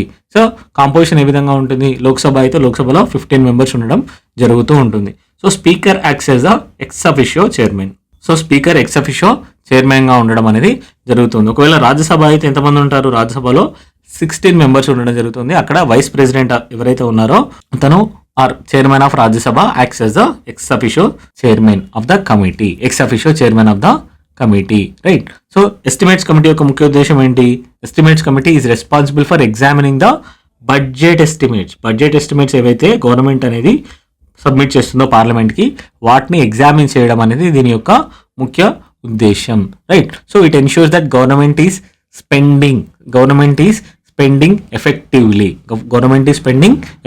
ఒక ఫైనాన్షియల్ ఎఫిషియన్సీ ఉందా లేదా అనేది చూడడం అనేది జరుగుతుంది. ఎఫెక్టివ్నెస్ ఎంత ఉంది, స్పెండ్ చేసిన అమౌంట్కి ఎంత ఎఫెక్టివ్, ఎంత అవుట్పుట్ అనేది వస్తుంది కూడా ఇది చూడడం అనేది జరుగుతూ ఉంటుంది. రైట్. సో ఇది ఇందులో మెంబర్స్ ఎంతమంది ఉంటారు? మెంబర్స్ వచ్చేసి టోటల్గా 30 మెంబర్స్ ఉండడం జరుగుతూ ఉంటుంది. 30 మెంబర్స్ ఉండడం జరుగుతుంది. అండ్ ఇక్కడ ఒకటి అబ్జర్వ్ చేయాల్సింది ఏంటంటే ఫుల్గా లోక్సభ నుండి రావడం అనేది జరుగుతుంది. ఎందుకు? బడ్జెట్ విషయంలో రాజ్యసభ లోన్ అనేది లిమిటెడ్గా ఉంటుంది. సో అప్పుడు అలా అక్కడ నుండి ఎవరిని మెంబర్స్ని తీసుకోవడం వల్ల అక్కడ యూజ్ అనేది ఏమీ ఉండదు. సో అందుకే Rajya Sabha has no representation in this committee. Chairman ఎవరు అపాయింట్ చేస్తారు? ఆబ్వియస్లీ స్పీకర్ ఆఫ్ లోక్సభ ఎవరైతే ఉంటారో వారే వీరిని అపాయింట్ చేయడం అనేది జరుగుతూ ఉంటుంది. రైట్. సో ఇక్కడ మనకి ఎవాల్యుయేషన్ చేద్దాం. ఆప్షన్స్ ఏవైతే ఇచ్చారో వాటిని ఒకసారి చూద్దాం. Speaker of Lok Sabha is not a member of the rules committee అని అడగడం జరుగుతుంది. మనం ఏం చెప్పుకున్నాం ఇందాకే? స్పీకర్ వచ్చేసి ఎక్స్ అఫిషియో చైర్మన్ అని చెప్పుకున్నాము. So is a member, is a ex officio member. ఏవైతే రూల్స్ ఆఫ్ ప్రొసీజర్ ఏదైతే ఉందో, అదేవిధంగా కండక్ట్ ఆఫ్ బిజినెస్ ఏదైతే ఉందో దానికి కావాల్సిన చేంజెస్ని తీసుకురావడం అనేది జరుగుతూ ఉంటుంది. రైట్. సో ఇక్కడ ఇది wrong. Members of Rajya Sabha are not associated with the estimates committee of the parliament. So statement అనేది కరెక్ట్. ఎందుకంటే 30 మెంబర్స్ ఎవరైతే ఉన్నారో 30 ఎంపీస్ ఉంటారు. ఆ 30 ఎంపీస్ కూడా లోక్సభ నుండి రావడం అనేది జరిగింది. Rajya Sabha has no representation in this committee. ఎందుకంటే రాజ్యసభ అనేది లిమిటెడ్ రోల్ ఉంది మన బడ్జెట్ రిలేటెడ్ యాక్టివిటీస్లో. It can discuss and debate but it cannot vote upon the vote for grants. అందుకోసం అనేది ఇక్కడ రాజ్యసభ నుండి ఎటువంటి రిప్రజెంటేషన్ అనేది తీసుకోలేదు. రైట్. సో ఇక్కడ వచ్చేసి స్టేట్మెంట్ 2 అనేది correct. It has no representation. Answer వచ్చేసి B only 2. B only 2. Next question. Consider the following statements. Matters that do not fall under the jurisdiction of other parliamentary committees are taken up by this committee. Statement number 2. The presiding officer, speaker in Lok Sabha or chairman in Rajya Sabha acts as its ex officio chairman. Statement number 3. Deputy speaker in case of Lok Sabha and deputy chairman in the case of Rajya Sabha are the almost amongst members. Right. Are also amongst its members. సో అందరూ వాళ్ళు కూడా ఇందులో ఉంటారని చెప్పడం జరుగుతుంది. Deputy speaker in case of Lok Sabha and deputy chairman in the case of Rajya Sabha are also amongst its members. Right. వాళ్ళు కూడా ఉండడం అనేది చెప్పడం జరుగుతుంది. ఇక్కడ మనకి దేని గురించి డిస్కస్ చేస్తున్నారు? ఇక్కడ మనకి డిస్కస్ చేస్తున్నది వచ్చేసి జనరల్ పర్పస్ కమిటీ గురించి డిస్కస్ చేయడం అనేది జరుగుతూ ఉంది. జనరల్ పర్పస్ కమిటీ గురించి డిస్కస్ చేయడం అనేది జరుగుతుంది. ఇది వేటి గురించి డిస్కస్ చేస్తుంది? ఏవైతే మ్యాటర్ అనేది ఏ కమిటీ కింద జ్యూరిస్డిక్షన్ కిందకి రావడం లేదు ఆ టాపిక్స్ని వీళ్ళు తీసుకోవడం అనేది జరుగుతూ ఉంటుంది. So matters that do not fall under the jurisdiction of any particular parliamentary committee are taken up by this general purpose committee. General purpose committee అనేది వీటి గురించి డిస్కస్ చేయడం అనేది జరుగుతుంది. ఎవరైతే ప్రిసైడింగ్ ఆఫీసర్ లోక్సభలో స్పీకర్ ఉన్నారో, చైర్మన్ ఉన్నారో వారే దీని యొక్క ఎక్స్ అఫిషియో చైర్మన్ గా యాక్ట్ చేయబడుతూ ఉంటారు. Deputy speaker in the case of Lok Sabha, deputy chairman ఎవరైతే ఉంటారో వారు కూడా ఇందులో మెంబర్గా ఉండడం అనేది మనం చూస్తూ ఉంటాము. రైట్. సో ప్రిసైడింగ్ ఆఫీసర్స్ ఉంటారు, డిప్యూటీ స్పీకర్ ఉంటారు, ఆ డిప్యూటీ చైర్మన్ కూడా ఉండడం అనేది జరుగుతూ ఉంటుంది. రైట్. సో ఎవరైతే chairpersons of all departmental standing committees ఎవరైతే ఉంటారో వారు కూడా ఉండడం జరుగుతుంది. అదేవిధంగా లీడర్స్ ఆఫ్ రికగ్నైజ్డ్ పార్టీస్ ఎవరైతే ఉన్నారో వారు కూడా ఉండడం అనేది ఉంటూ ఉంటుంది. ఇది ఒక జనరల్ పర్పస్ కమిటీ. ఇక్కడ మనకి ఆల్రెడీ మనం రూల్స్ కమిటీ గురించి చూసాము, పబ్లిక్ అకౌంట్స్ కమిటీ గురించి చూసాము, కన్సల్టేటివ్ కమిటీ గురించి డిస్కస్ చేద్దాం. జనరల్ పర్పస్ కమిటీ అనేది అన్నింటి ఏ ఒక్క కమిటీ పరిధిలోకి రాకుండా ఏదైనా మ్యాటర్ ఉంటే దాన్ని టేకప్ చేయడం అనేది జరుగుతూ ఉంటుంది. కన్సల్టేటివ్ కమిటీ యొక్క ముఖ్య ఉద్దేశం ఏంటి? So they are formed to provide a forum for informal discussion between the ministers and MPs on policies programmes of the government related to various ministries. ఎవరైతే మినిస్టర్కి మరియు ఎంపీస్కి మధ్యలో ఇన్ఫార్మల్ డిస్కషన్ జరగడానికి కన్సల్టేటివ్ కమిటీస్ని తీసుకురావడం అనేది జరుగుతుంది. ఎందుకంటే ఒక్కొక్కసారి మెంబర్స్ ఆఫ్ పార్లమెంట్స్ ఎవరైతే ఉన్నారో వారు గవర్నమెంట్స్కి వారి యొక్క నీడ్స్ని ఆర్ పీపుల్ యొక్క నీడ్స్ని తెలియజేసే అవకాశం అనేది ఉంటుంది. సో మినిస్టర్స్ని కన్సల్ట్ చేసి వాళ్ళ యొక్క ఆస్పిరేషన్స్ని, నీడ్స్ని వ్యక్తం చేసే అవకాశం అనేది ఉంటుంది. దానికోసం వీటిని తీసుకురావడం అనేది జరిగింది. రైట్. సో మినిస్టర్ ఇన్ఛార్జ్ ఎవరైతే ఉంటారో వారే దీని యొక్క చైర్పర్సన్గా ఉండడం అనేది జరుగుతూ ఉంటుంది. చైర్పర్సన్ ఎవరు ఉంటారు? Minister incharge. రైట్. సో దీని యొక్క మెంబర్షిప్ అనేది వేరీ అవుతూ ఉంటుంది. జనరల్లీ ఏంటంటే 10 to అప్రాక్సిమేట్లీ 30 మెంబర్స్ వరకు ఉండడం అనేది జరుగుతూ ఉంటుంది. సో పార్టీ రిప్రజెంటేషన్గా పరంగా ఉంటారు. సో ఎవరైతే ఉన్నారో మెంబర్స్ అనేవారు వారిని ministry of parliamentary affairs nominate చేయడం అనేది జరుగుతూ ఉంటుంది. ఇక్కడ లోక్సభ కాదు, Lok Sabha speaker or Rajya Sabha speaker కాదు, మినిస్ట్రీ ఆఫ్ పార్లమెంటరీ అఫైర్స్ ఎవరైతే ఉంటారో వారు నామినేట్ చేయడం అనేది జరుగుతూ ఉంటుంది కన్సల్టేటివ్ కమిటీకి. Right. So overall policy improvement కోసం ఈ కన్సల్టేటివ్ కమిటీ అనేది వర్క్ చేయడం జరుగుతూ ఉంటుంది. So next question. Which of the following statements about the ethics committee in the Lok Sabha are correct? So Lok Sabha ethics committee గురించి అడగడం జరుగుతుంది. ఈ 2024లో యూపీఎస్సీలో సిఎస్సి ఎగ్జామ్లో అడగడం అనేది జరిగింది. Right. So it is responsible for overseeing the moral and ethical conduct of its members. ఎవరైతే లోక్సభలో ఉన్నారో వారి యొక్క కండక్ట్ని ఓవర్ చేయడానికి అనేది జరుగుతూ ఉంటుంది. ఇనిషియల్గా దీన్ని ఒక అడ్హాక్ కమిటీగానే సెటప్ చేశారు అని చెప్పడం జరుగుతుంది. Initially it was an ad hoc committee. Statement number 2. Only A member of Lok Sabha can make a complaint relating to unethical conduct of A member of the Lok Sabha. Statement number 3. This committee cannot take up any matter which is sub judice. Sub judiceలో ఉన్న టాపిక్ని దేన్ని తీసుకోలేరు అని చెప్పడం జరుగుతుంది. So initially it was an ad hoc committee. Yes, ఈ ethics committee అనేది మొదటగా అడ్హాక్ కమిటీగానే సెటప్ చేయడం అనేది జరిగింది. ఫస్ట్ ఎప్పుడైతే 1997లో దీన్ని సెటప్ చేయడం అనేది జరిగింది. To examine the unethical conduct of the MPs. Later it was converted to a permanent standing committee in the Lok Sabha. In 2000లో దీన్ని పర్మనెంట్ కమిటీగా చేయడం అనేది జరిగింది, పర్మనెంట్ కమిటీగా చేయడం అనేది జరిగింది. సో స్టేట్మెంట్ 1 అనేది కరెక్ట్. స్టేట్మెంట్ నెంబర్ 2 ఏమంటున్నారు, only A member of the Lok Sabha can make a complaint relating to the unethical conduct of the members of the Lok Sabha. Right. So ఇది రైటా రాంగ్? ఎవరైనా కూడా any member including the non members ఎవరైతే ఉంటారో they can file A complaint regarding the unethical conduct of the MP, unethical conduct of the MP. Right. So కానీ అటువంటి conduct ఏదైతే ఉందో ఆ కంప్లైంట్స్ ఏవైతే ఉన్నాయో వాటిని వెరిఫై చేయడం అనేది జరుగుతూ ఉంటుంది. రైట్. సో స్టేట్మెంట్ అనేది 2 అనేది రాంగ్. స్టేట్మెంట్ నెంబర్ 3 ఏమంటున్నారు, this committee cannot take up any matter that is under subsidies. సబ్సిడీస్లో ఉన్న మ్యాటర్ని దేన్ని టేకప్ చేయలేరు అని చెప్పడం అనేది జరుగుతూ ఉంటుంది. So the matters pending in the courts are beyond the jurisdiction of the ethics committee. It is true. Statement అనేది కరెక్ట్. ఈ కమిటీ అనేది ఏవైతే సబ్సిడీస్లో ఉన్నాయో, కోర్టు పరిధిలో ఉన్నాయో వాటిని టేకప్ చేయడం అనేది జరగదు. ఎందుకు? జ్యుడిషియల్ ప్రొసీడింగ్స్తో అనవసరమైన ఇంటర్ఫిరెన్స్ని తీసుకురాకుండా ఉండడం కోసం ఈ మెకానిజంని ఎస్టాబ్లిష్ చేయడం అనేది జరిగింది. సో ఆన్సర్ వచ్చేసి C only 1 and 3. C 1 and 3 is the right answer. Next question. With reference to the Parliament of India, which of the following parliamentary committees scrutinizes and reports to the House whether the power to make regulations, rules, sub-rules, bylaws, etc. conferred by the Constitution or delegated by the Parliament are being properly exercised by the executive within the scope of such a delegation. So, ఏదైతే government are parliament అనేది ఒక పవర్ని ఇస్తుందో, రూల్స్ని are sub రూల్స్ని బైలాస్ని చేయడానికి ఒక పవర్ని ఇస్తుందో ఆ పవర్ని కరెక్ట్గా యూజ్ చేస్తున్నారా లేదా అనే దాన్ని ఏ కమిటీ ఎగ్జామిన్ చేస్తుంది అని అడగడం జరుగుతుంది. రైట్. సో ఇన్ పార్లమెంట్ ఏమి జరుగుతుంది, ఇండియాలో ఏం జరుగుతుంది, the parliament delegate some of it's law making powers to the executive. మనం ఇందాకే చూసాము ప్రీవియస్ క్వశ్చన్లో, దీన్నే మనం డెలిగేట్ లెజిస్లేషన్ అని చెప్పాము. రైట్. సో ఏదైతే ఉందో మనం డెలిగేటెడ్ లెజిస్లేచర్లో చూసాము ఆల్రెడీ, పార్లమెంట్ అనేది ఓన్లీ ఒక లాని చేయడం అనేది జరుగుతుంది. మిగిలిన వాటిని ఏదైతే రూల్స్ ఉన్నాయో, రెగ్యులేషన్స్ ఉన్నాయో, సబ్ రూల్స్ ఉన్నాయో ఆర్ బైలాస్ ఉన్నాయో వీటన్నిటిని ఎగ్జిక్యూటివ్ చేయడం అనేది జరుగుతూ ఉంటుంది అండర్ ద పేరెంట్ లా ఏదైతే ఉందో దాని కింద ఇదంతా చేయడం అనేది జరుగుతుంది. దీన్నే మనం ఏమన్నాము, సబార్డినేట్ లెజిస్లేషన్ అని కూడా అనడం జరుగుతూ ఉంటుంది. సో వీటన్నిటిని ఎగ్జామ్ చేయడానికి కమిటీ ఆన్ సబార్డినేట్ లెజిస్లేషన్ అనేది రెస్పాన్సిబుల్గా ఉండడం అనేది చూస్తూ ఉంటాము.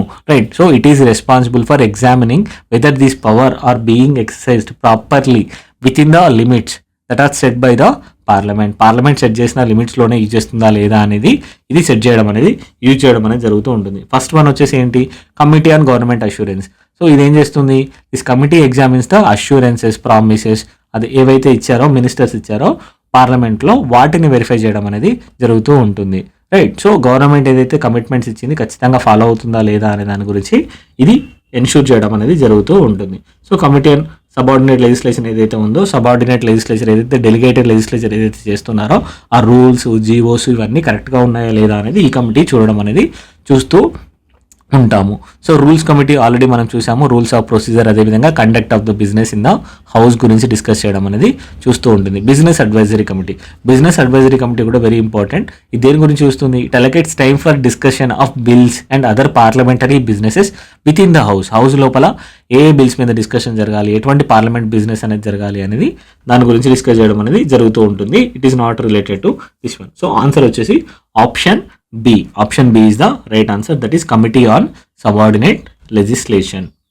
So next question, which one of the following is the largest committee of the parliament యొక్క లార్జెస్ట్ కమిటీ ఏంటి అని అడగడం జరుగుతుంది. మనం ఇందాకే చూసాము కమిటీ ఆన్ ఎస్టిమేట్స్, ఎంతమంది ఉన్నారు కమిటీ ఆన్ ఎస్టిమేట్స్లో 30 మెంబర్స్ ఉండడం అనేది జరిగింది అండ్ అందరూ కూడా లోక్సభ నుండే రావడం జరిగింది. Rajya Sabha has no representation in this committee. మనం ఆల్రెడీ పిఏసీ గురించి చూసాం, పబ్లిక్ అకౌంట్స్ కమిటీ చూసాము. ఎంతమంది ఉంటారు ఇందులో, 22 ఉంటారు. 22లో 15 వచ్చేసి లోక్సభ నుండి ఉంటారు, 7 రాజ్యసభ నుండి ఉండడం అనేది జరుగుతుంది. ఫంక్షన్ ఏంటి, దీని యొక్క ఫంక్షన్ ఏంటి, to examine the CAG reports and also to ensure the financial accountability of the government. ఇంకొకటి వచ్చేసి కమిటీ ఆన్ పబ్లిక్ అండర్టేకింగ్, ఇది కూడా చూడడం జరిగింది. ఇందులో కూడా 22 మెంబర్స్ ఉండడం చూసాము. 15 వచ్చేసి లోక్సభ, 7 వచ్చేసి రాజ్యసభ నుండి రావడం అనేది జరిగింది.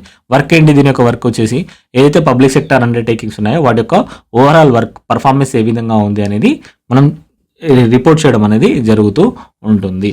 అండ్ కమిటీ ఆన్ పిటిషన్స్లో ఎంతమంది ఉంటారు, దీంట్లో అప్రాక్సిమేట్లీ 10 మెంబర్స్ ఉండడం జరుగుతూ ఉంటుంది. ఫంక్షన్ వచ్చేసి ఏంటి, to consider the petition submitted by the citizens regarding the grievances that are associated with the government policies related ఏవైతే గ్రీవెన్సెస్ అనేదాన్ని పిటిషన్స్గా మన సిటిజన్ సబ్మిట్ చేస్తారో వాటిని హ్యాండిల్ చేయడం అనేది జరుగుతూ ఉంటుంది, రైట్. సో ఇది లార్జెస్ట్ వచ్చేసి obviously the committee on estimates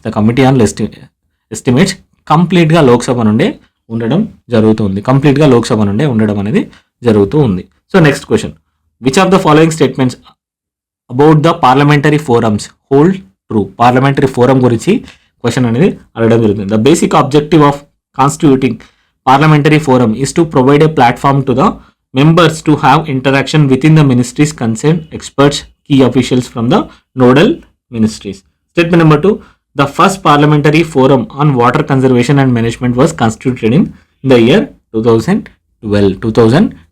so ఈ క్వశ్చన్ అనేది దేని గురించి అడుగుతున్నారు? Parliamentary forum on water conservation and management గురించి అడుగుతున్నారు. అదేవిధంగా మెయిన్ ఆబ్జెక్టివ్ ఏదైతే ఉందో పార్లమెంటరీ ఫోరమ్స్ యొక్క మెయిన్ ఆబ్జెక్టివ్ దేని గురించి ఉందో దాని గురించి అడగడం జరుగుతుంది. So what is the main objective? Is to provide a platform for MPs to interact with the ministers, experts and key officials from the nodal ministries ఎవరైతే ఉన్నారో వారందరికీ కలవడానికి ఒక ప్లాట్ఫామ్ అనేది ఇవ్వడం అనేది జరుగుతుంది. So it facilitates a informal discussion and at the same time ఒక నాలెడ్జ్ బేస్డ్ డిస్కషన్ని ప్రమోట్ చేయడం కోసం అనేది దీన్ని తీసుకురావడం అనేది జరిగింది. ఏవైతే national issues or global issues ఉన్నాయో ఆ ఇష్యూస్ పట్ల ఎంపీస్కి ఎవరైతే మెంబర్స్ ఉన్నారో వారందరికీ ఒక నాలెడ్జ్ని ఇవ్వడం కోసం దీన్ని తీసుకురావడం అనేది జరిగింది. సో ఆబ్జెక్టివ్ అనేది correct. The first parliamentary forum on water conservation and management was constituted in 2012 అని అనడం జరుగుతుంది. కానీ ఇది 2005లో సెటప్ చేయడం అనేది జరిగింది. పర్పస్ ఏంటి? To discuss water related challenges, like ఏదైతే వాటర్ కన్జర్వేషన్లో ఏవైతే ఛాలెంజెస్ ఉన్నాయో, పొల్యూషన్ కంట్రోల్లో ఛాలెంజెస్, అదేవిధంగా సస్టైనబుల్ మేనేజ్మెంట్ యాక్టివిటీస్ ఏవైతే ఉన్నాయో వాటిలో ఉన్న ఛాలెంజెస్ని డిస్కస్ చేయడానికి దీన్ని తీసుకురావడం అనేది జరిగింది, రైట్. సో 2005లో తీసుకొచ్చారు. స్టేట్మెంట్ అనేది రాంగ్. ఆన్సర్ వచ్చేసి only one. Option A only 1. Next question. Which of the following are true with respect to the functions of the Parliamentary Forum on Global Warming and Climate Change? దీని question దేని గురించి అడుగుతున్నారు? Parliamentary forum on global warming and climate change గురించి అడుగుతున్నారు. Statement number 1, to identify problems related to the global warming and climate change and make suggestions for consideration and appropriate action by the government concerned to reduce the extent of global warming. Statement number 2, to identify the ways of involving members of parliament to interact with the specialists of national and international bodies working on global warming and climate change. Statement number 3, to make legislations pertaining to the environment and climate change. See, one of the main objective of the forum is to identify the issues related to the global warming and climate change. So it also makes suggestions for government actions to reduce the effects of global warming with in India. మన India పరిధిలో ఏవైతే ఉన్నాయో గవర్నమెంట్కి కొన్ని suggestions కూడా ఇవ్వడం అనేది జరుగుతూ ఉంటుంది. సో స్టేట్మెంట్ అనేది correct. Statement 1 is correct. So statement 2లో ఏమంటున్నారు? To identify the ways of involving MPs to interact with the specialist of national international bodies working on global warming and climate change. Yes, indeed this forum enables MPs to interact with the specialist తోని interact అవ్వడానికి ఈ forum అనేది ఒక informal మెకానిజంని establish చేయడం అనేది జరుగుతూ ఉంటుంది. So better policy makings create చేయడానికి ఇది తీసుకొస్తుంది. అదేవిధంగా ఎంపీస్కి అవేర్నెస్ని క్రియేట్ చేయడానికి కూడా యూజ్ అవుతూ ఉంటుంది. ఓవరాల్గా to frame a better policies for addressing the climate change అనేది దీని యొక్క ముఖ్య ఉద్దేశం. Statement 2 is also correct. Statement 3లో ఏం చెప్తున్నారు? Making laws on environment and climate change అని చెప్పడం జరుగుతుంది. So parliament forums do not have a legislative powers. వీటికి లెజిస్లేటివ్ పవర్స్ అనేవి ఉండవు. Only they can discuss and create awareness and suggest solutions, but they cannot make any laws. ఇక్కడ మనకి ఏమంటున్నారు? To make legislations pertaining అని అంటున్నారు. ఇక్కడ legislation చేసే అధికారం అనేది వీళ్ళకు ఉండదు. ఎవరు చేస్తారు? లా making is the primary responsibility of the parliament, not of the forum. Parliament యొక్క ఫోరం యొక్క ముఖ్య ఉద్దేశం అనేది కాదు. పార్లమెంట్ యొక్క ఫోరం యొక్క ముఖ్య ఉద్దేశం ఏంటి? To create the awareness, to make MPs to take informed decision తీసుకోవడానికి కావాల్సిన అవేర్నెస్ని, నాలెడ్జ్ని ఇవ్వడం అనేది దీని యొక్క ముఖ్య ఉద్దేశం, రైట్. సో ఇది ఆన్సర్ రాంగ్. ఆన్సర్ వచ్చేసి only 1 and 2. C 1 and 2 is the right answer. Next question వచ్చేసి, a parliamentary committee means a committee that is appointed or elected by the house, works under the direction of the speaker or chairman in case of Rajya Sabha, presents its report to the president, has a secretariat provided by the cabinet secretary. Right. So ఇది parliamentary committee గురించి question అనేది అడగడం జరుగుతూ ఉంటుంది. So main characteristics ఏంటి parliamentary committee అని అంటే, దానికి ఉండాల్సిన క్యారెక్టరిస్టిక్ ఏంటి అని దాని మీద ఈ క్వశ్చన్ అనేది అడగడం జరిగింది. So it is appointed or elected by the house అని అంటున్నారు. Right. So parliamentary committee is appointed or elected by the either Lok Sabha or Rajya Sabha. Right. So it composes of the MPs from either houses నుంచి MPs అనేది ఉండడం అనేది జరుగుతూ ఉంటుంది. So statement 1 అనేది correct. It works under the direction of the speaker or chairman. Speaker Lok Sabha అయితే, రాజ్యసభ అయితే chairman కింద వర్క్ చేయడం అనేది జరుగుతూ ఉంటుంది. సో ఇది కూడా right. It presents its reports to the president అన్నారు. So parliamentary committee submit their reports to the speaker or chairman of the Rajya Sabha. Right. So not to the president. ఒకవేళ లోక్సభ నుండి అది ఉంటే, పార్లమెంటరీ కమిటీ ఉంటే లోక్సభ స్పీకర్కి, ఒకవేళ చైర్మన్ ఉంటే వాళ్ళు రాజ్యసభ ఉంటే చైర్మన్కి సబ్మిట్ చేయడం అనేది జరుగుతుంది. ప్రెసిడెంట్కి రిపోర్ట్స్ని సబ్మిట్ చేయరు. The president is not involved in the working of these committees. So statement number 3 is a wrong one. Statement number 4 ఏమంటున్నారు? Has secretariat provided by the cabinet secretary to the parliamentary committees అని అడుగుతూ ఉన్నారు. Right. So it does not provide secretary support అనేది cabinet secretary provide చేయడం అనేది జరగదు. They work under the administrative support of the Lok Sabha. In case Rajya Sabha అయితే Rajya Sabha secretariat అనేది provide చేయడం అనేది జరుగుతూ ఉంటుంది. సో లోక్సభ, రాజ్యసభ సెక్రటరియట్ ఎవరైతే ఉంటారో వీరికి సపోర్ట్ అనేది ప్రొవైడ్ చేయడం అనేది జరుగుతూ ఉంటుంది. క్యాబినెట్ సెక్రటరీ అంటే నథింగ్ బట్ గవర్నమెంట్ అనేది వీటికి రిలేటెడ్ యాక్టివిటీస్లలో ఇన్వాల్వ్ అవుతుంది. కంప్లీట్గా ఏదైతే పార్లమెంటరీ యాక్టివిటీస్ ఉన్నాయో, లోక్సభ అయితే లోక్సభ సెక్రటరియట్, రాజ్యసభ అయితే రాజ్యసభ సెక్రటరియట్ అనేది ఇవ్వడం జరుగుతూ ఉంటుంది. సో ఆన్సర్ వచ్చేసి only 1 and 2. Next question. Which of the following statements about the composition of parliamentary forums are correct? Statement number 1, the speaker of Lok Sabha is the ex officio president of all forums except the parliamentary forum on population and public health. Statement number 2, each forum consists of not more than 31 members excluding the president, co-president and vice president, out of whom not more than 21 are from Lok Sabha and not more than 10 are from the Rajya Sabha. Statement number 3, the duration of office of members of the forum is for 1 year. Right. So statement number 1 ఏమడుతున్నారు? The speaker of Lok Sabha is the ex officio president of all forums except the parliamentary forum on population and public health అని చెప్పడం జరుగుతూ ఉంది. So it is a correct statement అనేది correct. Right. So except population and public health తప్ప మిగిలినవన్నింటికి తనే chairman అనేది ఉండడం అనేది జరుగుతూ ఉంటుంది. రైట్. సో ఇక్కడ ఎవరు వీటికి చైర్మన్ వచ్చేసి రాజ్యసభ చైర్మన్ ఎవరైతే ఉన్నారో తాను ఎక్స్ అఫిషియో ప్రెసిడెంట్గా ఉండడం అనేది జరుగుతూ ఉంటుంది.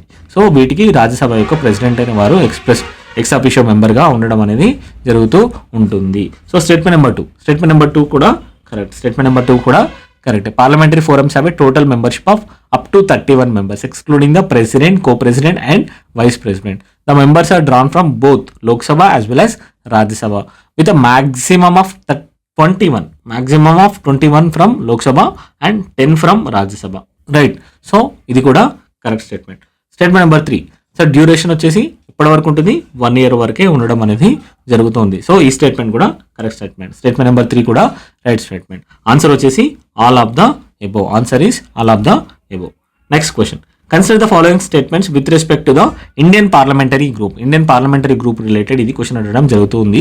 సో దీని యొక్క ముఖ్య ఉద్దేశం ఏంటి? To bridge the gap between the Indian MPs and the international parliamentary bodies ఎవరైతే ఉన్నారో వాటి మధ్యలో గ్యాప్ని బ్రిడ్జ్ చేయడం కోసం దీన్ని తీసుకురావడం అనేది జరిగింది. Statement number 1, Indian parliamentary group is an autonomous body formed in 2005. Statement number 2, the membership of the inter-parliamentary group is open to minister only. Statement number 3, the speaker of the Lok Sabha is the ex officio president of the group. Right. So ఇక్కడ speaker X officio chairman అని అడగడం జరుగుతూ ఉంది. First statement వచ్చేసి the Indian parliamentary group is an autonomous body formed in 2005 అని చెప్పడం జరిగింది. It was formed in 1949 itself. Right. So it is an autonomous body but functions within the Parliament of India. Right. So it works to promote the relationship with the other parliaments. ఏవైతే other parliaments ఉన్నాయో, వేరే దేశాల యొక్క parliaments ఉన్నాయో వాటితో రిలేషన్షిప్ని promote చేయడం కోసం use చేయడం అనేది జరుగుతూ ఉంటుంది, వర్క్ చేయడం అనేది జరుగుతూ ఉంటుంది. సో ఇక్కడ మనకి ఇయర్ రాంగ్ ఇచ్చారు కాబట్టి స్టేట్మెంట్ నెంబర్ 1 ఈజ్ ఇన్కరెక్ట్.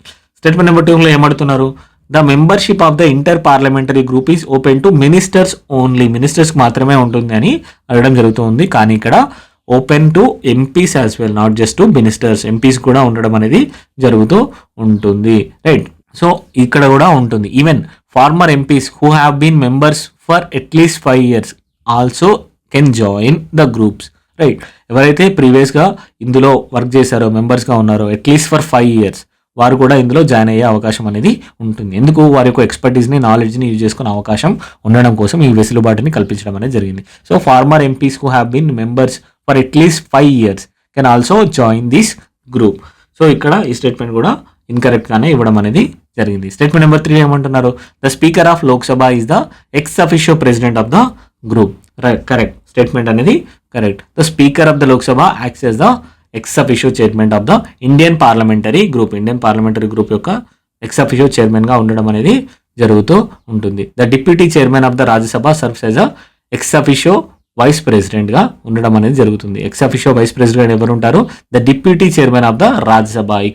ఇక్కడ vice president of India chairman of Rajya Sabha కాదు, the deputy chairperson of Rajya Sabha. Deputy chairperson of the Rajya Sabha acts as a ex officio vice president of this group. Right. So answer వచ్చేసి statement 3 అనేది correct. Answer వచ్చేసి only C right answer. So this is about parliament topic. Video కనుక నచ్చినట్లయితే మీ ఫ్రెండ్స్కి share చేయండి. Join the Telegram group, subscribe to our YouTube channel. Thank you for watching.